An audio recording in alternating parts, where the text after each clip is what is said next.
સારું, પ્રભુના વચનો તરફ વળીએ. આપણે આજે હિજકિયલના પુસ્તકનો 29મો અધ્યાય આવ્યો, જે મિસરનો ન્યાય બતાવે છે.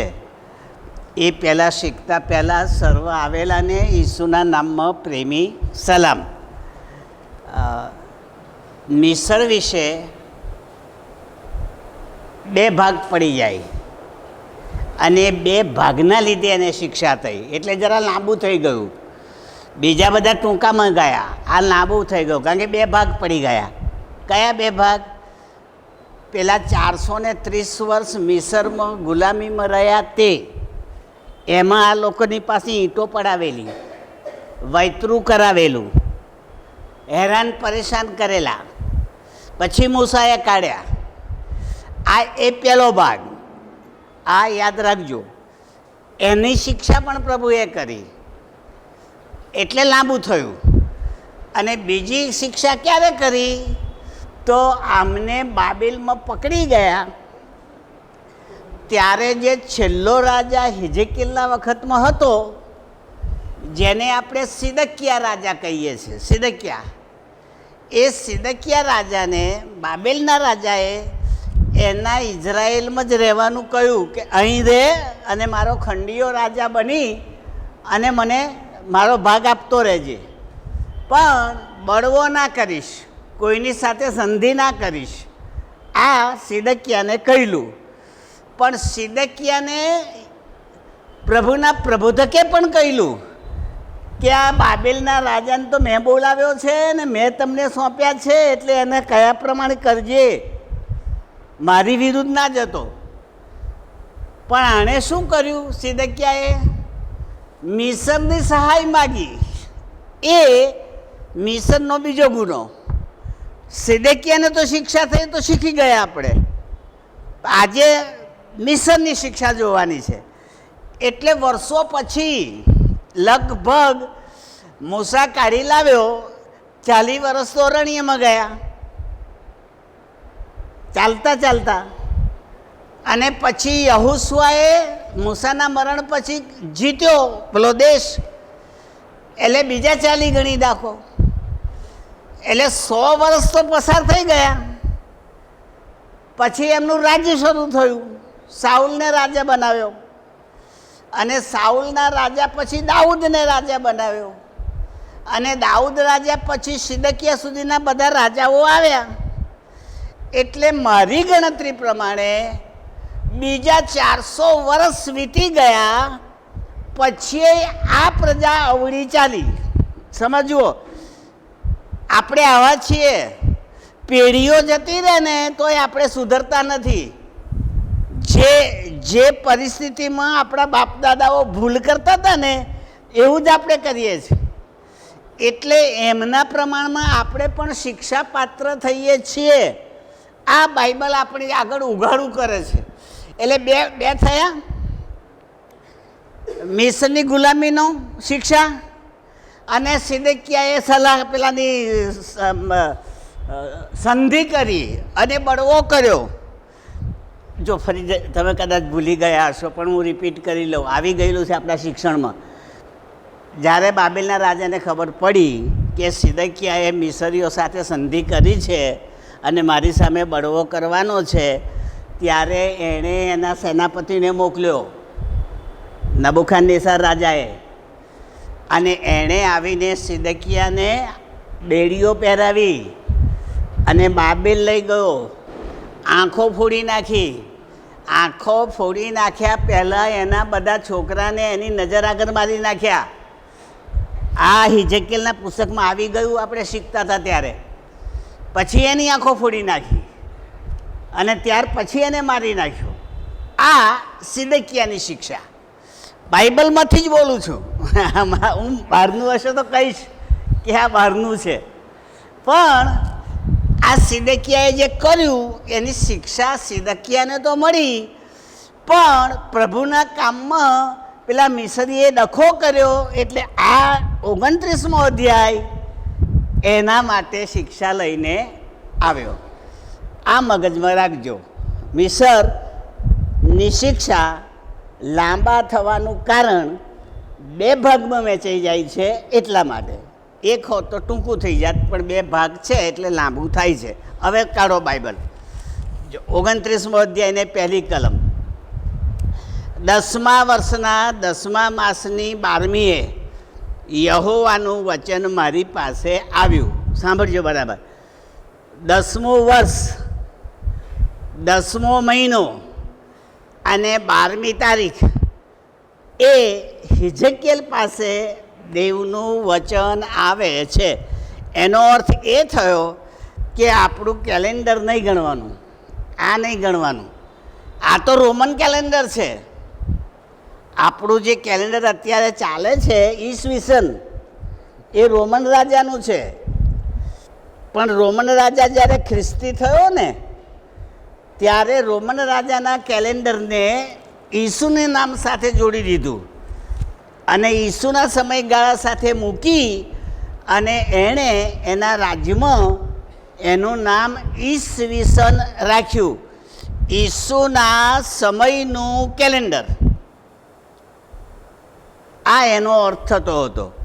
પણ એ પહેલાં જે કેલેન્ડર યહૂદીઓનું હતું, એ યહૂદીઓના કેલેન્ડરના મહિના ચંદ્રમાસ પ્રમાણે હતા. આપણા દેશી કેલેન્ડર જેવા 12 મહિનાવાળા, 30 દિવસવાળા. જો ભાઈ આજે હમણાં દિવાળી ગઈ ને, તો દિવાળીના પછી બેસતું વર્ષ આવવું જોઈએ ને, ના આવ્યું. ના આવ્યું, જુઓ ખાડો પડ્યો, ત્રીજા દાડે આવ્યું. આ દેશી કેલેન્ડરની ખામી. અને યહૂદીઓનું કેલેન્ડર એવું હતું એટલે એ તિથિ પ્રમાણે ચાલતું હતું. એટલે અહીં જે ઉલ્લેખ કર્યો ને, એ યહૂદી કેલેન્ડરનો કર્યો, કારણ કે હિજકિયલ યહૂદી અને રોમ રાજ્ય જો આવ્યું નથી એટલે ઈસવીસન તો આવે જ નહીં. કાં તો બાબેલનું કેલેન્ડરનું આવે, કાં તો યહૂદી કેલેન્ડરનું આવે. પણ મજાની વાત કહું તમને, બહુ મજાની વાત. આ બધા યહૂદીઓને પકડી ગયા ને, ત્યારે બાબેલના રાજાને એમને ધિક્કારતા હતા, દૂર કરતા હતા, ગુલામ માનતા હતા. જો આ બહુ અગત્યનું છે. એટલે એમને પાટનગરમાં ના રાખ્યા. 300 કિલોમીટર દૂર એક નદી હતી કબાર નામની, ત્યાં એમને રહેવાનું આપ્યું. વસાહત બહાર એમની હલકા લોકો ત્યાં એ નદી કિનારે રહીને પોતાનું ગુજરાન ચલાવતા હતા. અને આ મોટા ભાગના પ્રબોધકો એ કબાર નદીના કિનારે પ્રભુના દર્શન પામે છે. રાજા તો દૂર રાખે છે એમને. જો એવું જ મિસરમાં થયું છે. જોજો, યુસફને જ્યારે પકડી ગયા અને યુસફ જ્યારે રાજાની કક્ષાનો બન્યો અને એના બાપાને 70 માણસો સાથે ગાડામાં બેસાડીને મિસર લઈ ગયા, ત્યારે યુસફ એના બાપાને શું કહે છે? એ તો વાંચી જોજો, નિર્ગમનમાં છે. કહે છે કે તમે એમ કહેજો કે અમે તો ભરવાડ છીએ. કારણ કે ભરવાડને મિસરીઓ અણગમો બતાવતા હતા, હલકા માનતા હતા ભરવાડને. આપણા દેશમાં જેમ શૂદ્રને હલકા માને તેમ બ્રાહ્મણો શૂદ્રને હલકા માને, ક્ષત્રિયો શૂદ્રને હલકા માને, એમ ભરવાડોને ફારૂન રાજા મિસરીઓ હલકા માનતા હતા. એટલે તારે કહેવાનું કે અમે તો ભરવાડો છીએ. એટલે તમને રાજા પૂછશે કે હવે તમારે કઈ રહેવું છે, ત્યારે તારે કહી દેવાનું. એના બાપાને કહે છે કે અમને ગોસેન દેશ આપો, કેરોવાળો નહીં, મિસરવાળો નહીં, નાઇલ નદીવાળો નહીં, દૂર, એ પણ 200 કિલોમીટર દૂર.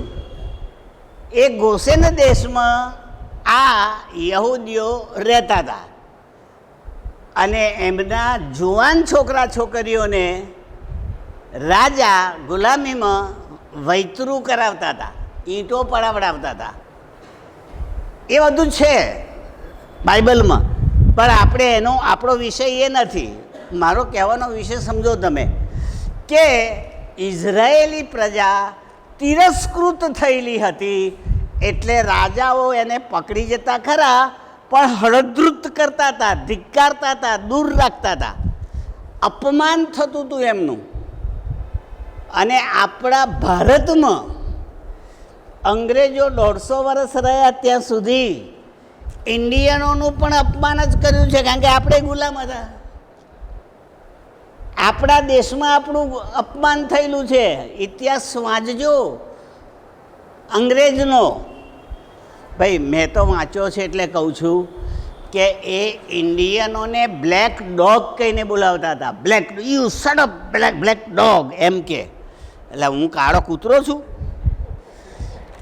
પણ એ લોકો એવું બોલતા હતા. ભાઈ એમના શબ્દો મેં વાંચ્યા છે એટલે હું બોલું છું. એનો અર્થ શું થયો કે આપણે એમની ગુલામીમાં હતા, અને આપણે એટલા બધા કાળા નહોતા તો પણ આપણને બ્લેક કહેતા હતા. ટૂંકમાં પ્રભુ જેને ગુલામીમાં મૂકે ત્યાં આપણું અપમાન થાય ને થાય જ. હવે હું કેમ આવું બોલું છું? કારણ કે મારું બાઇબલ મને કહે છે બધા ખ્રિસ્તીઓ જો પસ્તાવો ના કરે ને ઈસુ પાસે ના આવે તો એ બધા ગુલામીમાં જ છે, શેતાનની, પાપની. એટલે તમે બધા બહિષ્કૃત જ થાવ, અપમાનિત જ થાવ, માન ના મળે. ભાઈ તમે જે માનો તે, પણ મારો અનુભવ આટલા વર્ષનો કહે છે કે મિશનરીઓએ જ આપણને આગળ લાવ્યા છે અને માન સન્માનવાળા બનાવ્યા છે. નહીં તો આવા જે મૂળ જાતિના ખરા ને એ તો આપણને તે વખતે તિરસ્કારતા હતા ને અત્યારે તિરસ્કારે છે. આપણા ખ્રિસ્તીઓ ઓફિસર બનીને ત્યાં સલામ મરવી પડે ને એમને ગમતું નથી. આપણને સલામ કરવી પડે નથી ગમતું. હજુ એમના મગજમાં વર્ષો પહેલાંનો તિરસ્કાર પડ્યો છે.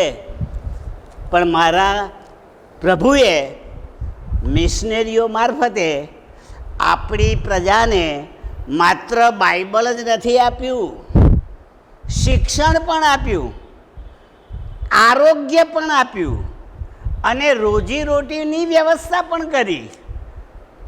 માણસને જીવવા માટે રોટલો જોઈએ, નોકરી જોઈએ, તો ટેકનિકલ સ્કૂલો અને કારખાના આપ્યા. અહીં આપણું કારખાના કમ્પાઉન્ડ છે ને? હવે કોઈ જૂના માણસને પૂછજો તમે, ત્યાં ઉદ્યોગો ચાલતા હતા એ રૂમોમાં. આપણા પૂર્વજોને ઉદ્યોગો શીખવતા હતા એટલે એનું નામ કારખાના કમ્પાઉન્ડ પડ્યું. એ તો પછી એ કોઠડીઓ ક્યારે મળી? આપણે ભણ્યા ગણ્યા, બાળકો બન્યા, મિશનરીઓ બન્યા, એટલે પેલા કારખાના કાઢી નાખીને ત્યાં પાસ્ટરોને રહેવાનું આપ્યું. આ યાદ રાખજો. એટલે મારા પ્રભુએ મિશનરીઓને આપણી અવસ્થા સુધારવા માટે વ્યવસ્થા કરી આપી. અમને પ્રભુએ એ વ્યવસ્થાથી ઊંધું તિરસ્કારમાં મોકલ્યા. બસ આ મારે કહેવું હતું, બીજું કશું કહેવું નહોતું. એટલે કેલેન્ડર 12મી તારીખની વાત કરે છે.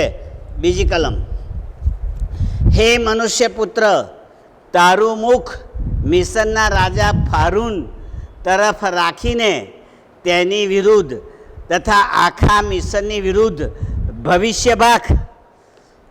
કોની બાજુમાં રાખવાનું? ફારૂનની વિરુદ્ધ. હવે ફારૂન તો રાજા મિસરનો અને હિજકેલ તો બાબેલમાં. તો એટલી પાવરફુલ આંખ હોય બાબેલથી તે મિસર જોઈ શકે એવી? 700 કિલોમીટર સુધી અંતર જોઈ શકાય ખરું?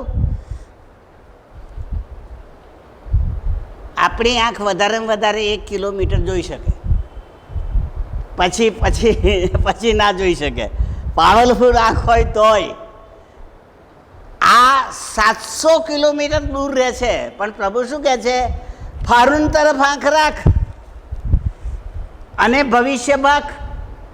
એનો અર્થ એ થયો કે ફારૂન એટલે મિસર. મિસર દેશ કઈ બાજુ આવ્યો એ તો હિજકીલને ખબર હોય, કારણ કે એને તો સંબંધ હતો. મિસરીઓને તો એની સાથે, એના પૂર્વજોની સાથે સંબંધ હતો, એટલે એને ખબર હોય કે મિસર કઈ આવ્યું. હવે જ્યાં મિસર આવ્યું હોય ત્યાં જોવાનું ના હોય, ખાલી મોજ રાખવાનું હોય. તો આવું કોણે કરેલું? દાનિયેલે. આવું દાનિયેલે કરેલું. જોજો દારિયાવેશના વખતમાં જ્યારે રાજાએ કહ્યું કે મારા સિવાય તમારું કોઈનું ભજન નહીં કરવાનું, નહીં તો સિંહોના બિલમાં નાખીશ, ત્યારે દાનિયેલ બારી ખોલીને યરૂશાલેમ તરફ મોં રાખીને દિવસમાં 3 વખત પ્રાર્થના કરતો હતો, ગભરાયા વગર. એટલે એને યરૂશાલેમ દેખાતું હતું એવું નહીં, પણ એને ખબર હતી કે યરૂશાલેમમાં મારો દેવ છે, યહોવા, આખી સૃષ્ટિનો માલિક એ યહોવાના મંદિરમાં છે. ભલે મંદિર ના દેખાય, પણ એના હૃદયની ભાવના હતી કે હું એના તરફ જોઈને પ્રાર્થના કરીશ. આપણે પ્રાર્થના કરીએ છીએ ને, યહૂદી લોકો પ્રાર્થના કરે ને ત્યારે આમ હાથ ઊંચા કરીને કરે. તમે જોજો. કેમ? કારણ કે એમને ખબર છે કે યહોવા આકાશમાં છે, એટલે હાથ ઊંચા કરે છે. આપણે આમ કરીએ છીએ કારણ કે આપણે જાણીએ છીએ કે પ્રભુની આગળ હાથ જોડવા એમનું સન્માન છે, માન છે. આપણે માનની રીતે પ્રાર્થના કરીએ છીએ. એ યહોવાને એના સ્થાનને યાદ કરીને પ્રાર્થના કરી. મેથડ, યહૂદીની મેથડ, આપણી મેથડ યાદ રાખીએ. ઈસુ પણ ઘૂંટણે પડીને પ્રાર્થના કરતા હતા, તો એમના હાથ જોજો ચિત્રમાં આમ હશે. આકાશ તરફ હાથ ઊંચા કરીને પ્રાર્થના કરતા હતા, કારણ કે ઈસુ યહૂદી, એમને ખબર છે કે બાપ આકાશમાં છે અને મારે એમની પ્રાર્થના કરવાની છે. આપણે એવું માનીએ છીએ કે આપણો બાપ આકાશમાં છે, પણ આપણા હૃદયમાં રહે છે, મનમાં રહે છે, અંતઃકરણમાં રહે છે. એટલે આપણે આમ કરીએ છીએ હૃદય સાથે. એ તો જેની જેવી માન્યતા. એટલે કોઈની મેથડને આપણે ખોટી કહી શકીએ નહીં. પણ આટલું સમજી ગયા કે હિજકીએલને પ્રભુએ કહ્યું ફારૂન રાજા તરફ મોં રાખીને, એટલે મિસર તરફ મોં રાખીને ભવિષ્ય વચન કે.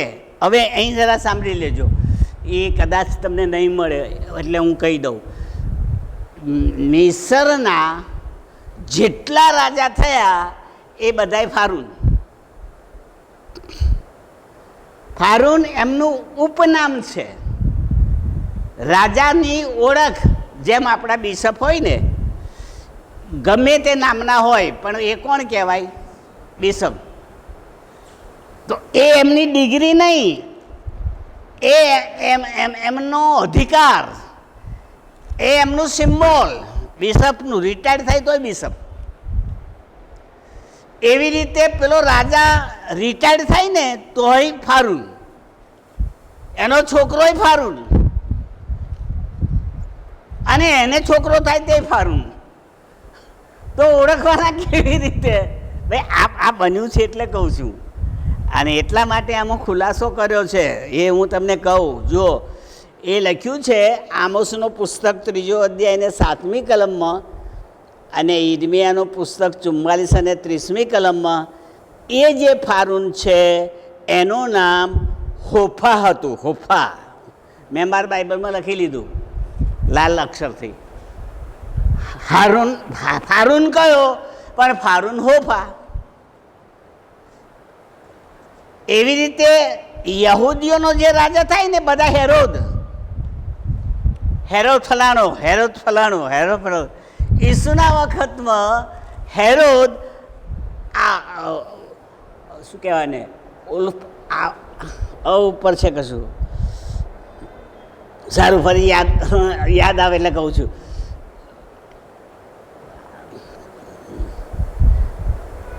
ના ભૂલી ગયો, ફરી યાદ આવશે એટલે કહું. સારું, તો યાદ રાખીએ આ હાફા નામનો એ રાજા છે, એના માટે આ કેમ મેં હાફા લખ્યું? કારણ કે આ હિજકિયા જે ફારૂન તરફ મોં જુએ છે ને એ ઈસવીસન પૂર્વે 582 છે. એ વખતે હિજકેલ હતો, ઈસુ પહેલાં 582 વર્ષમાં. તો એ વખતે જે રાજા હોય ને એનું જ નામ આવે, બીજા રાજાનું ના હોય. જે ચાલુ રાજા હોય એનું નામ આવે. એટલે હાફા એ નામ આપણા બાઇબલમાં યશાયા પ્રબોધકે અને આમોસે એ શોધી કાઢ્યું અને આપણને જણાવ્યું. એ ઘેર જઈને જોજો, આમોસનું પુસ્તક એનો 3 અધ્યાય 7મી કલમ, ઈર્મિયા 44 અને 30. સારું, હવે વાંચીએ 3જી કલમ. અને કહે કે પ્રભુ યહોવા કહે છે કે હે મિસરના રાજા ફારૂન, પોતાની નદીઓમાં પડી રહેનાર આ નદી મારી પોતાની છે ને મેં તેને મારે પોતાને માટે બનાવી છે એવું કહેનાર મહાન અજગર, જો હું તારી વિરુદ્ધ છું. તો રાજાને શું કહ્યું? મહાન અજગર. એટલે પેલો અજગર નહીં લેવાનો પાણીવાળો, આ રાજા અજગર, એને અજગર કયો.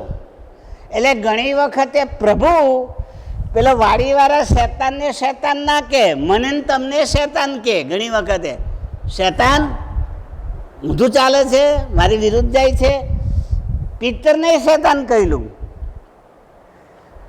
અને યહૂદા ઇસ્કારિયતમાં શેતાન બેઠેલો, ભાઈ બાઇબલમાં લખ્યું છે.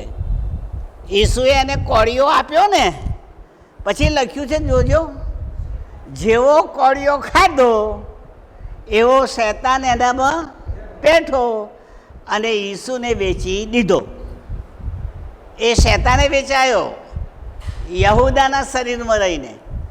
એમ આપણા શરીરમાં રહીને પ્રભુની વિરુદ્ધ જ્યારે કશું કામ કરીએ ને ત્યારે આપણે કઈ કેટેગરીમાં આવીએ? શેતાનની કેટેગરીમાં આવીએ. અને આ ફારૂન રાજા કઈ કેટેગરીમાં આવ્યો? અજગર. હવે તમે કહેશો કે સાહેબ અજગર તો પેલો પેટે ચાલે છે તે, તો તમે શેતાન કેમ કહો છો? તો એ તમારે પ્રેક્ટિકલના 12મા અધ્યાયમાં જવું પડે. ત્યાં શેતાનને કહ્યું છે, શેતાન એટલે લાલ અજગર, જે લોકોને ભરમાવે છે તે. એ પ્રેક્ટિકલ 12માં મળશે, 12મા અધ્યાયમાં. જોઈ લેજો, પાકું કરજો, મજા આવશે શોધશો તો. એનો અર્થ એ થયો કે જો અંતકાળે ઈશ્વર શેતાનને અજગર કહેતા હોય તો પછી અહીં પણ આ ફારૂન રાજાને અજગર કયો, એટલે એને કહ્યું શેતાન, તું શેતાન છે. યાદ રાખીએ. હું તમને અંદર બાઇબલમાંથી જ બતાવું, કારણ કે હું મોઢે બોલીશ તો તમે ભૂલી જશો એટલે કહું છું. કાઢો, ચાલો પ્રેક્ટિકરણ 12 અને 9 વાંચી જાવ જોઈએ. પ્રેક્ટિકરણ 12 અને 9. હા,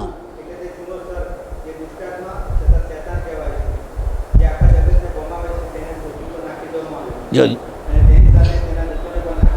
એટલે શેતાને નાખી દીધો. પણ બાઇબલ એને શું કહે છે? ગરડો અજગર.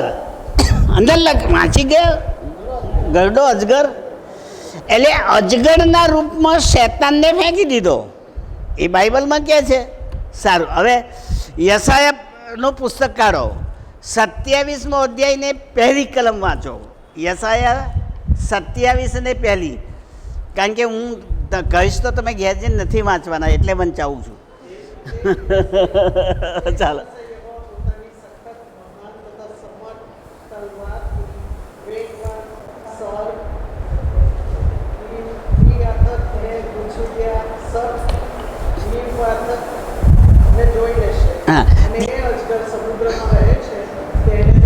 જો હવે એ સમુદ્રમાં રહે છે અજગર આવ્યું, પણ એનું નામ કયું છે? લિવ્યાથન, અંદર લિવ્યાથન હશે. જુઓ, એ અજગરનું નામ લિવ્યાથન છે, અને લિવ્યાથન એ પેલો લુસિફર.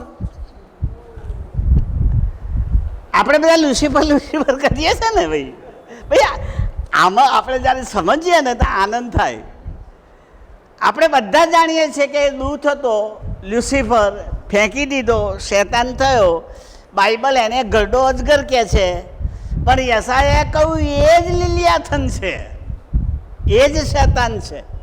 પાછું શું એની ઓળખ આપી? ગૂંચળીઓ સર્પ.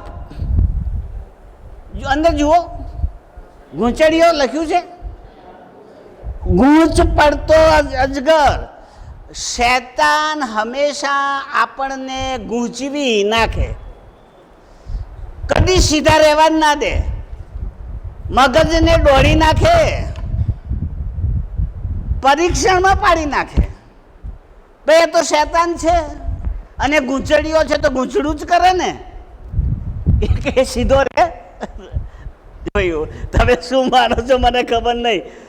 એક શિક્ષક તરીકે હું એટલું જાણું છું કે અજગર કદી કોઈને, સાંભળજો, બચકું નથી ભરતો, ભરડો લે છે, ભરડો. હવે ગૂંચડું ના કહેવાય,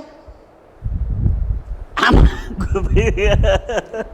ગોળ ગોળ ગોળ ફરે ગૂંચડું કહેવાય કે નહીં? પણ એનું ગૂંચડું એવું હોય કે કોઈ જીવતો જ ના રહે, મરી જાય. તો આપણો શેતાન સારું સારું બોલી અને એવા ભરડામાં લે કે અંતે મારી જ નાખે, જીવતા રહેવા દે નહીં. એટલે અજગરથી ચેતતા રહેજો. એ દરિયામાં હોય તોય અને જમીન પર હોય. પેલા પેટે ચાલનારાની વાત નથી, આ લિવ્યાથનની વાત છે. એ તો એદનવાડીમાં પહોંચી ગયો હતો અને હવાને ભરડો લીધો. બાઇબલમાં નથી લખ્યું હવાને ભરડો લીધો, પણ હવાને પરીક્ષણમાં તો નાખીને. જો ભાઈ એને પાપમાં પાડી કે નહીં, તો જેને પાપમાં પાડી નાખવું એનું નામ જ ભરડો લેવો, એનું નામ જ મરણ. એટલે ઘણા શબ્દો સમજવાના હોય છે મગજથી, અને એટલા માટે એનું નામ યશાયાએ લિવ્યાથન એટલે લ્યુસિફર એ આપ્યું. ગૂંચળીઓ છે, પકડશે એને મારી નાખશે, અને પ્રકટીકરણમાં એને ગરડો અજગર અને પતનમાં લઈ જનારો અજગર, પાપમાં પાડનારો અજગર, દોષ મૂકનારો અજગર કયો. હવે ત્રણ જગ્યાએ આપણને જો શેતાન અજગર છે એવું કહેતા હોય તો માની લેવાનું કે શેતાન અજગર છે. પ્રકટીકરણ પણ કે, યશાયાએ કે, હિજકીએલે કે, તો એનો અર્થ થયો કે એક કરતાં વધારે વખત કરું. જો ભાઈ હું મારી વાત કહું, હું સન્ડે સ્કૂલમાં અને મિશન સ્કૂલમાં ભણ્યો, આઈપી મિશન સ્કૂલમાં ભણ્યો. અને અમારા સાહેબ છે ને, જ્યારે અમે ના માનીએ ને ના લખીએ ને લેસન ના કરીએ ને ત્યારે શું કે, શેતાનના સંતાનો એવું કે. ગાળ તો બોલાય નહીં, સાહેબ ગાળ કઈથી બોલે? અને તે ખ્રિસ્તી સાહેબ હિન્દુ હોય તો બોલી નાખે, પણ ખ્રિસ્તી તો બોલાય નહીં. એટલે બહુ ગુસ્સે તો શું કે, શેતાનના દીકરા, શેતાનના સંતાન આવું કે. તે વખતે અમને ખબર જ ના પડે કે આ શેતાનના કેમ કહે છે શું. પણ ઘેર જઈને મારા બાપાને હું જઈને શું કહું, આ અમારા સાહેબ તમને શેતાન કહે છે. એટલે મારા બાપા પછી કે મને શેતાન કહે છે? તો કે ના. મેં કહું ના, એ એમ કે છે મને કે શેતાનનો દીકરો. તો હું કોનો દીકરો? એટલે મારા બાપા કહે છે મારો. તો એ તો શેતાનના દીકરા કહે છે, તો તમને ગાળ ગઈ. હવે મારા બાપા પછી સાચે શિક્ષકને કે એવું ના બોલતા, છોકરા ઊંધું સમજે છે, સાચું સમજતા નથી. એ તો છે એક જાતનું. એ સાહેબ એવું માનતા હતા, ક્રોધ આવે, ગુસ્સો આવે તો વધારેમાં વધારે શેતાનના દીકરા બોલાય, એથી ગાળ કોઈને બોલાય નહીં, અપશબ્દ મોંમાંથી નીકળવા જોઈએ નહીં. અહીં આ જગ્યાએ સ્પષ્ટ લખ્યું છે કે મહા અજગર એટલે ફારૂન એમ કહેવા માગે છે. સાંભળજો, એને અજગર કેમ કહ્યો? અંદર કારણ બતાવ્યું, શોધી કાઢો. કયું કારણ બતાવ્યું અજગર કહેવાનું, શેતાન કહેવાનું? કારણ કયું? તો કહેતો તો કે આ નાઇલ નદી તો મારા બાપની. યાદ રાખીએ, નદી કોઈ રાજાની ના હોય, નદી કોઈ માણસની ના હોય, ધરતી કોઈ જમીનદારની ના હોય, એ તો કુદરતી હોય. ધરતી દેવે બનાવી, પાણી દેવે બનાવ્યું, સમુદ્ર દેવે બનાવ્યો, નદી દેવે બનાવી. આ શું બોલે છે? નાઇલ નદી તો મારી. એટલે પ્રભુ કહે છે, ઓ અજગર, ઓ શૈતાન, સમજ, મારું છે, તું શાની બડાઈ કરે છે? યાદ રાખીએ, કુદરતી કોઈ પણ તત્વ હોય એ માણસ બનાવી શકતા નથી. માણસના હાથની બનાવટ એ કુદરતી તત્વો નથી. અને છતાંય એને જ્યારે આપણે હું અને મારું કહીએ ત્યારે આ ગૂંચવડિયા અજગરમાં ગણાઈએ. એટલે હું આટલું માનું છું વાલાભાઈ બહેનો, કે પ્રભુએ આપ્યું હોય તો પ્રભુનો આભાર માનવો જોઈએ. અભિમાન કરીને હું અને મારું કદીય કહેવું જોઈએ નહીં. આ યાદ રાખીએ, કારણ કે નદીને એણે શું કહ્યું? મારી નાઇલ. જો અહીં લખ્યું છે, આ પ્રમાણે લખ્યું છે. જો નદીઓમાં પડી રહેનાર આ નદી મારી પોતાની છે ને મેં તેને મારે પોતાને સારું બનાવી છે. નદી બને? કોઈ માણસ બનાવી શકે નદી? એ તો પ્રભુ પાણી આપે તો નદી બને. યાદ રાખીએ, માણસ નદી ના બનાવી શકે. નદી એટલે પાણીનો પ્રવાહ, અને પાણી તો ઈશ્વરે બનાવ્યું. એટલે પ્રભુની ઉત્પત્તિને હું વટ મારીને કહું કે મારું છે ને મેં બનાવ્યું છે, ત્યારે આપણે આવી જઈએ લિવિયાથનમાં, ગૂંચળિયા સાપમાં, અજગરમાં. હવે તમારે નક્કી કરવાનું કે અજગરમાં રહેવું છે કે નહીં, શૈતાનમાં રહેવું છે કે નહીં, એ તમારે નક્કી કરવાનું. અને એવું આવતા હોય તો ખસી જવાનું ને પ્રભુને માફી માગીને સુધરી જવાનું. ઘણા બધા ખ્રિસ્તીઓ પણ પ્રભુની આગળ વટ મારે છે કે મારું છે, મેં બનાવ્યું છે. આવું બોલનારા હોય છે. સારું, એ જે હોય તે, પણ એમને કહેજો કે ભાઈ લિવિયાથન ના થશો, કારણ કે અજગર કયો છે અહીંયા. સારું, ચોથી કલમ.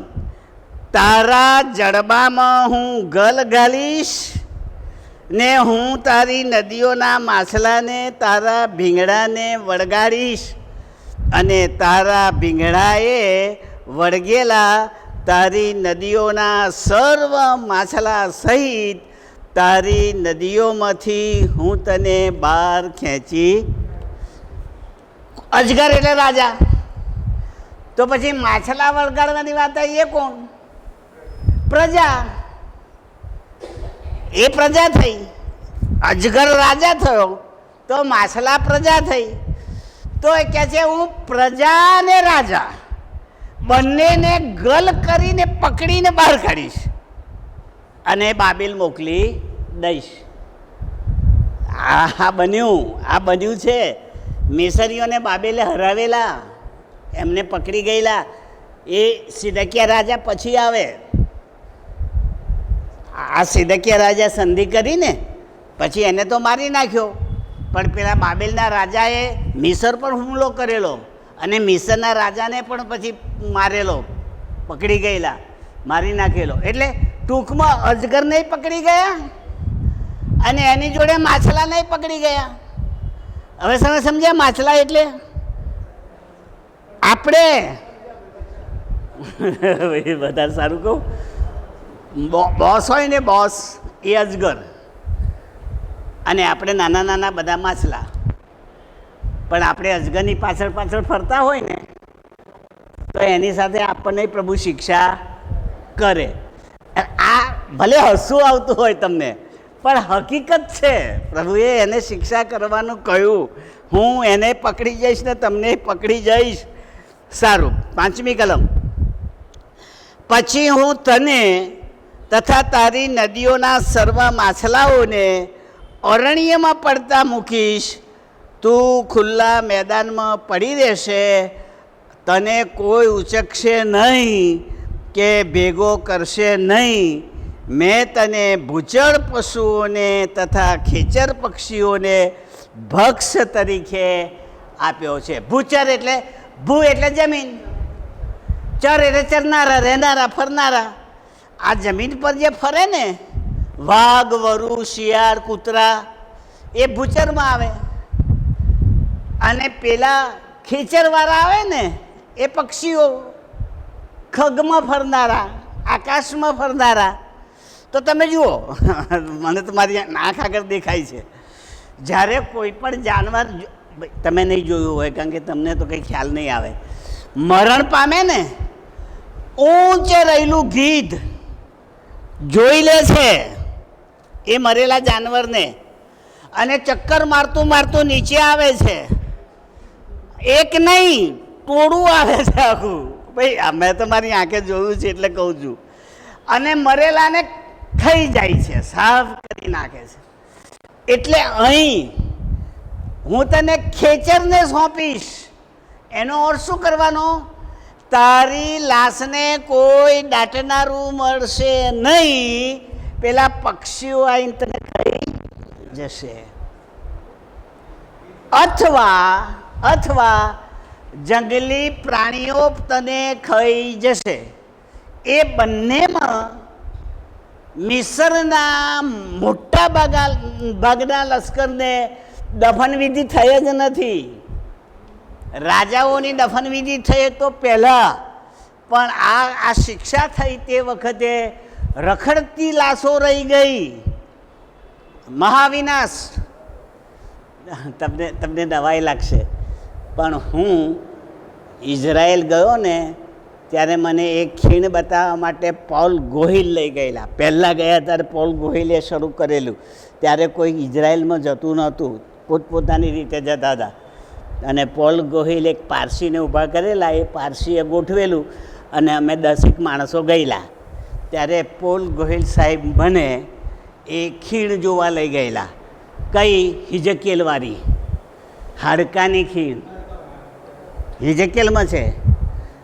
અને એ પણ રસિક માણસ હતા પોલ ગોહિલ, પણ બાઇબલ જાણકાર હતા. એટલે મને કહે છે કે આ પેલી આ હાડકાની ખીણ જે આપણામાં આવે છે ને તે પછી ત્યાં બોર્ડ મારેલું હતું એ હાડકાની ખીણ આગળ નોટિસ. એમાં લખેલું કે યહૂદીઓની જ્યારે કતલ થઈ ત્યારે ઘણા બધા હજારો યહૂદીઓ આ ખીણમાં ભૂચકો મારેલો અને જીવતા જીવ મરી ગયેલા. એની દફનવિધિ થઈ જ નહીં. ખીણમાં એમની લાશો સડી ગઈ, ગંધાઈ ગઈ ને હાડકા થઈ ગઈ. એ હિજકીએલ એને યાદ કરીને કહે છે આ મરી ગયેલા હાડકા જીવતા થાય. અને પ્રભુ કહે છે કે હું કરીશ. હવે તમે સમજો, આપણે તો બધા કબરવાળા, મરીશું એટલે કોઈને કોઈ તો દાટશે જ. કોઈ નહીં હોય તો મંડળીવાળા દાટશે, બરાબર? દાટશે તો ખરા જ. પણ પ્રભુ કહે છે કે હું કબરમાંથી ઉઠાડીશ, ત્યાંય નહીં રહેવા દઉં, કારણ કે તમે મારા છો. એટલે હું મારી સાથે લઈ જઈશ. જે મારા નહીં હોય એ ત્યાં પડી રહેશે, પણ મારાને તો હું લઈ જઈશ. તો ખ્રિસ્તી પ્રભુના નહીં? આ ઘરમાં બેઠેલી એવી એક પણ વ્યક્તિ છે કે જે ઈસુની ના હોય? જે દાડે તમે વિશ્વાસ કર્યો, જે દાડે તમે ઈસુને પહેરી લીધા, તે દિવસે તમે ઈસુના. હવે તમે મને કહેશો કે ઈસુને મેં ક્યારે પહેરી લીધા, કહો કે લાગો, પણ મારા બાઇબલનું એ વચન આપેલું છે. શું આપેલું છે? તમે બાપ્તિસ્મા દ્વારા ખ્રિસ્ત ઈસુને પહેરી લો. આ હું બાઇબલનું વાક્ય બોલ્યો. તો આપણે બાપ્તિસ્મા વગર ખ્રિસ્તી થવાય? તો બાપ્તિસ્મા તો બધાએ લીધું કે નહીં? ના લીધું હોય તો આ ઊંચા કરો. શિક્ષક તરીકે આવું બોલાય. પણ જ્યારે આપણે બાપ્તિસ્મા લઈએ છીએ ત્યારે બાઇબલ કહે છે ઈસુને પહેરી લઈએ છીએ. એટલે કે ઈસુનો યુનિફોર્મ આપણે ધારણ કર્યો. એટલે જ્યારે પરીક્ષા આવશે ત્યારે યુનિફોર્મવાળાને શોધી અને સ્વર્ગમાં લઈ જશે. કેટલો ફાયદો! પણ મારા ઈસુએ દાખલો આપ્યો, એ જાણવા જેવો છે. ઉપર સ્વર્ગના લગ્નનો પણ આપ્યો અહીં, એ જીવતા હતા ત્યારે છે ઉપરનો આપ્યો છે અહીં. એ ઈસુએ આપ્યો છે. કહે છે કે રાજાએ લગ્ન જમણ રાખ્યું. ઈસુના શબ્દો બોલું છું, યાદ રાખજો. બોલે છે શાંતિલાલ, પણ છે બાઇબલનું. એક રાજાએ લગ્ન જમણ રાખ્યું અને પછી બધા જમવા બેઠા. પછી રાજા ફરવા નીકળ્યો. આપણે કરીએ છીએ એવું. ભાઈ આપણે લગ્નમાં ને જ્યારે જમણ કરીએ ને ત્યારે જે ખાવા બેઠો હોય તો ખાય કે ના ખાય? ખાય ને. તો અહીં નથી પૂછતા ખાજો, હો ખાજો ખાજો. એ શું? તમે એના તરફ ધ્યાન આપો છો, તમે એના તરફ કાળજી લો છો. તો એ ઈસુના દ્રષ્ટાંતમાં એ રાજાએ કાળજી લેવા માટે જમણદારની મુલાકાત લીધી. પણ એમાં એક માણસ યુનિફોર્મ વગરનો નીકળ્યો. બાઇબલ યુનિફોર્મ અંદર બાઇબલમાં નથી લખ્યું. લગ્નના પોશાક વગરનો નીકળ્યો એવું લખ્યું છે. હું એને યુનિફોર્મ કહું છું. તો પ્રભુએ શું કહે, પેલા રાજાએ શું કહ્યું ઈસુના મોંથી? ભાઈ તારો ડ્રેસ કઈ છે, તારો લગ્નનો પોશાક કઈ છે? તો ના બોલ્યો. ત્યાં ઊઠ ઊભો થા, બહાર નીકળ, નહીં જમવાનું મળે. કાઢી મૂક્યો. છેક પહોંચી ગયેલો, થાળી પીરસાઈ ગયેલી, ખાવાની તૈયારી હતી, તોય કાઢી મૂક્યો. તો આપણામાંથી સ્વર્ગમાં જતા રહીએ ને અને યુનિફોર્મ ના હોય તો ત્યાંથી કાઢી મૂકે. કેવું લાગે ત્યાંથી કાઢી મૂકે ત્યારે? પણ ઈસુ કહે છે એને કાઢી મૂક્યો. હવે મારો વિચાર સાંભળો, મારો, બાઇબલનો નહીં. બધા લગ્નનો પોશાક પહેરીને બેઠેલા, તો આ કેમ વગર પોશાક વગર ગયો? એનું કંઈ કારણ હોવું જોઈએ ને. તો મને કારણ મારી રીતે મળ્યું, બાઇબલમાં નથી. શું મળ્યું? ઈસુ જ્યારે સ્વર્ગમાં આપણને લેશે ને ત્યારે દરવાજા આગળ ઊભા રહીને આપણું વેલકમ કરવાના છે. આવ મારા દીકરા, આવ મારી દીકરી, તારા માટે તૈયાર કર્યું છે, તું વિશ્વાસુ રહ્યો છે, વેલકમ. એ જ્યારે વેલકમ કરે ને ત્યારે મને યુનિફોર્મ આપે, લે પહેરી લે. એ શું આપે છે મને ખબર નથી, આ તો શાંતિલાલના વિચારો છે. પણ તારણનો જબ્બો હશે, કારણ કે મારે બાઇબલનું લખ્યું છે તારણનો જબ્બો ધારણ કરેલા લોકો મેં જોયા, એવું લખ્યું છે.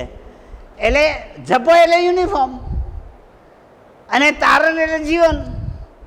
તો મને જ્યારે અંદર લે અનંત જીવન આપે, તારણનો જબ્બો, તો પછી આ માણસની પાસે તારણનો જબ્બો કેમ નહીં? તો મને એવું લાગ્યું કે એ દરવાજામાંથી દાખલ નહીં થયો હોય, બારીમાંથી દાખલ થયો હશે. ભાઈ આ મારો વિચારો, બાઇબલમાં નથી લખ્યું, મહેરબાની કરી લે સમજજો. એ બારીમાંથી દાખલ થયો હશે. એટલે એને કોણ આપે? ઘૂસ તો મારી, પણ ખાવાનું ના મળ્યું. હવે પાછા બાઇબલમાં આવો. બાઇબલમાં શું લખ્યું છે કે જે બારણામાંથી પેસતો નથી એ ચોર અને લૂંટારો છે. એટલે શેતાન, એ શેતાન છે ભાઈ. બાઇબલમાં લખેલું આવું છે, બારણામાંથી નથી બેસતો ચોર લૂંટારો. તો આપણે જો બારીમાંથી ઘૂસ મારીને જઈશું ને તો આવી બન્યું આપણું. હો, કાઢી તો મૂકશે પણ ચોરને લૂંટારા કરશે. એટલે બહેતર તો એ છે, વિશ્વાસ કરો, બાપ્તિસ્મા લો, તારણ પામો અને આનંદથી સ્વર્ગમાં જાઓ. આ વાત આ પોશાકમાંથી નીકળી એ યાદ રાખજો, ભૂચરમાંથી અને ખેચરમાંથી. આ યાદ રાખજો. 6ઠ્ઠી કલમ.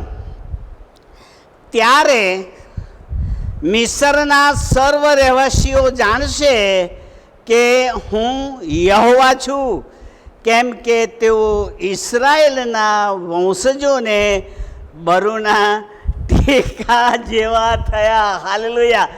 આ પાછું રૂપક આવ્યું. એમને શિક્ષા થઈ, દાટવાનું ના મળ્યું, કાગડા કૂતરા ખાઈ ગયા. હવે એમને ખબર પડશે કે યહોવા છે. તો પ્રભુએ એમને કેમ શિક્ષા કરી? તો સીધું ના કહ્યું, પણ રૂપક વાપર્યું. મિસરીઓ બરુના ટેકા થયા. બરુના ટેકા. બરુ એક જાતનું ઘાસ આવે, પેલી કલમો બનાવતા હતા પહેલાં, આમ કાપીને લખવા માટે. પાતળું સુવાળું નાનું આટલો છોડ થાય, શણના છોડ જેવો, એ બરુ કહેવાય. એ બરુનો ટેકો ના ચાલે, કારણ કે એ જ પડી જાય, તૂટી જતું હોય, શું ટેકો આપે? તો મિસરીઓએ ઇઝરાયેલીઓને મદદ કરવાની કહી, પણ બરુ જેવી નકામી, યોગ્ય નહીં, સાચી નહીં, પાડી નાખે એવી, ખરા વખતે નાશ કરે એવી. આ યાદ રાખજો. એટલે ઉપમામાં પ્રભુએ કહ્યું, તમે આ મારા લોકોને બરુના જેવો ટેકો આપ્યો, એટલે તમારી લાશોને રખડાવીને રજડાવી દીધી. યાદ રાખીએ, કોઈ માણસને આપણે સહાય કરીએ ને, મદદ કરીએ ને, તો એ પડી જાય એવી મદદ નહીં કરવાની, ઊભો રહે એવી મદદ કરવાની. સબળ ટેકો આપવાનો, ટેકો ખસેડી નહીં લેવાનો. કોઈને ઊભા કરતા હોય, લંગડો હોય ને, તો ઊભો કરીએ તો એને પકડીને એના સ્થળ સુધી પહોંચાડવાનું. ઊભો થાય એટલે ખસી નહીં જવાનું, ને ફરી પડી જાય. આણે એવું કર્યું મિસરે, યોગ્ય સહાય કરી નહીં, એટલે એમની લાશોને ખેચર અને ભૂચરવાળા ખાઈ ગયા. આ ચેતવણી પ્રભુએ આપણને આપી છે. તેઓએ તેને હાથમાં પકડ્યો. સાંભળ્યો, એટલે ઇઝરાયેલીઓએ મિસરીઓને પકડ્યા.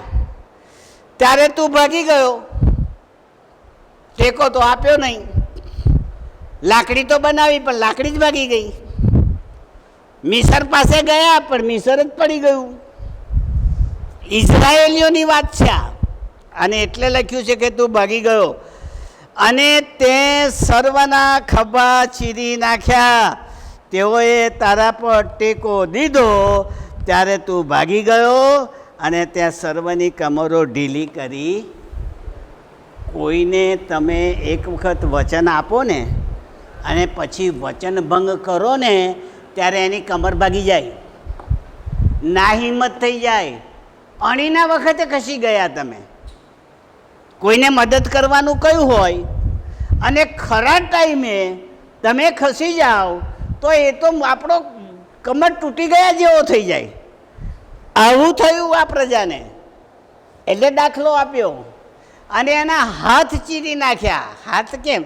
હવે અહીં શું લાગે, અમે સ્કૂલમાં ભણતા હતા ને, ત્યારે અમારા ગામડામાં એક ઘાસ થતું હતું, આમ કાંટાવાળું, પેલા ખોખરા જેવું, નાના નાના. અને પછી એ લઈ અને અમે છોકરાને કહીએ, બોલો હું મારા નાકામાં કેટલું ગાલું?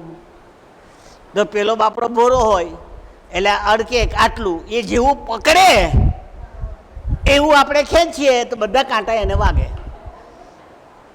તો એ તો હાથ ચીરાઈ ગયો. તમે સમજો છો? ભોળાને છેતરવું એનું નામ ચીરી નાખવું. ભોળા માણસને કદી છેતરો નહીં, કારણ કે એને ખબર નથી. અને એ વાત અહીં લખી છે, બરું એ ટેકો તો ના આપ્યો, પણ પેલાના હાથ ચીરી નાખ્યા અને કમરો ઢીલી કરી નાખી. 8મી કલમ. એ માટે પ્રભુ યહોવા કહે છે કે જો હું તારા પર તરવાર લાવીને તારી અંદરથી મનુષ્યોનો તેમજ પશુઓનો સંહાર કરીશ, હું યુદ્ધ લાવીશ, માણસો નહીં મારી નાખીશ ને જાનવરો નહીં મારી નાખીશ. એટલે શિક્ષા પ્રભુ બીજા માણસો દ્વારા કરે છે, એ વાત અહીં લખેલી છે. 9મી કલમ. મિસર દેશ ઉજ્જડ અને વેરાન થઈ જશે, ત્યારે લોકો જાણશે કે હું યહોવા છું, કેમ કે તે બોલ્યો છે કે નદી, બીજી વખત આવ્યું, નદી મારી છે. એટલે એને શિક્ષા પ્રભુ કદીએ આવું ના બોલતા કે આ મારું છે. કુદરતી તત્વોને કદીએ બોલતા નહીં કે આ ઝાડ મારું છે, આ ઝરો મારો છે, આ નદી મારી છે, આ ખેતર મારું છે. ના બોલશો. ખેતર તમારું નથી, પ્રભુએ તમને આપ્યું છે ખેતી કરવા માટે, માત્ર તમારા નામ પર જ છે. તમે મને બતાવો કયો ખેડૂત એવો છે કે એ સાથે સ્મશાનમાં કબર લઈને ગયો, અરે ખેતર લઈને ગયો હોય? કોઈ નહીં. ત્યારે આપણે આપણું ઘર લઈને કબ્રસ્તાનમાં ગયા? બનાવ્યું આપણે, પણ એને કબરમાં લઈ જઈએ છીએ સાથે, અહીં છોડીને જઈએ છીએ. તો એ તો પ્રભુની કૃપાથી બન્યું છે. એટલે ઘરમાં રહીએ ત્યાં સુધી પ્રેઝ ધ લોર્ડ છોડી દેવાનું છે, પણ એને આપણું માનીને અભિમાન કરીએ ત્યારે આ શિક્ષા થાય. એટલે ટૂંકમાં અભિમાન નહીં કરવાનું. આપ્યું હોય તો રાજી થાવ, ખુશ થાવ, આભાર માનો, પણ અહંકાર નહીં થવો જોઈએ. અને રાજાએ અહંકાર કર્યો એટલે એને શિક્ષા થઈ. હવે એકાદ કલમ જોઈને બંધ કરીએ, 10 કલમ જોઈને. એ માટે હું તારી વિરુદ્ધ, તારી નદીઓની વિરુદ્ધ હું મિસર દેશને મિગદોલથી શયન સુધી, એટલે છેક કુશ દેશની સરહદ સુધી પૂરેપૂરા વેરાન અને ઉજ્જડ કરી નાખીશ. અહીં જોઈને બંધ કરીએ. કયો દેશ આવ્યો? કુશ. 2 સ્થળ આવ્યા અને એક દેશ આવ્યો. તો કુશ દેશ, હવે ઘેરજી નકશામાં જોજો,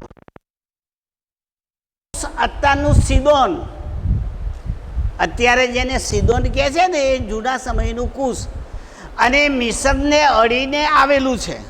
નાનો છે પણ આવેલું છે. બાઇબલમાં એને કેમ લીધું? કારણ કે જે નાઇલ નદી આવે છે ને, 4 દેશોમાંથી આવે છે, 4 દેશોને પસાર કરે છે. એટલી લાંબી નદી છે. દુનિયાની સૌથી લાંબી નદી નાઇલ ગણાય છે, લંબાઈના અંતરે, પહોળાઈના અંતરે નહીં. તો સિદોનમાંથી આવે છે, ઇજિપ્તમાં આવે છે અને લાલ સમુદ્રને મળી જાય છે. તો એ કુશ દેશ, એ આ નદીનો ઉત્તર ભાગ, અને એનું નામ અહીં આપ્યું છે પેલા 2 નામની સાથે, મિગદોલ અને સય્યન સુધી. એટલે છેક કુશ દેશની સરહદ સુધી. એટલે પેલા 2 નામ કુશ દેશમાં હોવા જોઈએ. ઉજ્જર કરી નાખીશ એટલે સૂકો બનાવી દઈશ. નદીનું પાણી સુકાઈ જાય એટલે દેશ પણ સૂકો થઈ. એટલે જે પાણી દે, તું કહેતો હતો ને કે મેં બનાવ્યું, મારું છે, પ્રભુ કહે છે હું સૂકવી નાખીશ. ત્યારે તારી આંખ ઉઘડશે, ત્યારે તને ભાન થશે કે પાણી તો મારા પ્રભુ યહોવાએ બનાવેલું છે. આ સમજવાને પ્રભુ હે આ ફક્ત સમય થયો છે એટલે હું બંધ કરું છું. સારું સારું સારું 2 મિનિટ ચાલો પૂરું કરી દઈએ. 12મી કલમ સુધી. કોઈ માણસનો પગ તેમાં ફરશે નહીં, એટલે ત્યાં માણસ નહીં રહે. તેમ કોઈ પશુનો પગ ત્યાં ફરશે નહીં. પાણી ના હોય તો માણસય ના હોય ને પશુય ના હોય. હવે અગત્યનું આવ્યું ને 40 વર્ષ સુધી એમાં વસ્તી વધશે નહીં. એનો અર્થ 40 વર્ષ સુધી નાઇલ નદી સુકાઈ જશે, ઉજ્જડ થઈ જશે, કોઈ માણસ રહી નહીં શકે. 40 વર્ષ પછી પાછું પાણી આવશે. હવે આપણને એમ લાગે કે 40 વર્ષ પછી શું નદી કેવી રીતે થાય? પણ 40 વર્ષ એટલા માટે લખ્યા છે કે ઇઝરાયેલીઓને મિસરમાંથી નીકળીને કનાનમાં જતા જતા 40 વર્ષ લાગેલા સૂકી ભૂમિ પર, પાણી વગરની જમીન પર, આ યાદ રાખવા માટે 40 વર્ષનો ઉપયોગ કર્યો. કાઉન્ટિંગ નહીં, યાદગીરી. રખડ્યા હતા ને 40 વર્ષ, તમને રખડવાનું મળશે. કોઈ માણસ નહીં રહી શકે. 40 વર્ષ પછી તમારું પાણી તમને પીવાનું મળશે, જે હોય તે. પણ 40 વર્ષ લખેલું છે. અને હું મિસરીઓને અન્ય પ્રજાઓમાં વિખેરી નાખીશ, એટલે કાઢી મૂકીશ યહૂદીઓના જેવું, ને તેઓને ભિન્ન ભિન્ન દેશોમાં સર્વત્ર વિખેરી નાખીશ. જુદા જુદા દેશોમાં હું યહૂદીઓની માફક મિસરીઓને પણ વિખેરી. આનું નામ પ્રભુનો ન્યાય. હવે આવતી વખતે આગળ વધારે જે ન્યાય થાય છે એ સમજવાની કોશિશ કરીશું. પ્રભુ આ સમજવાને આપણી મદદ કરો. આમીન.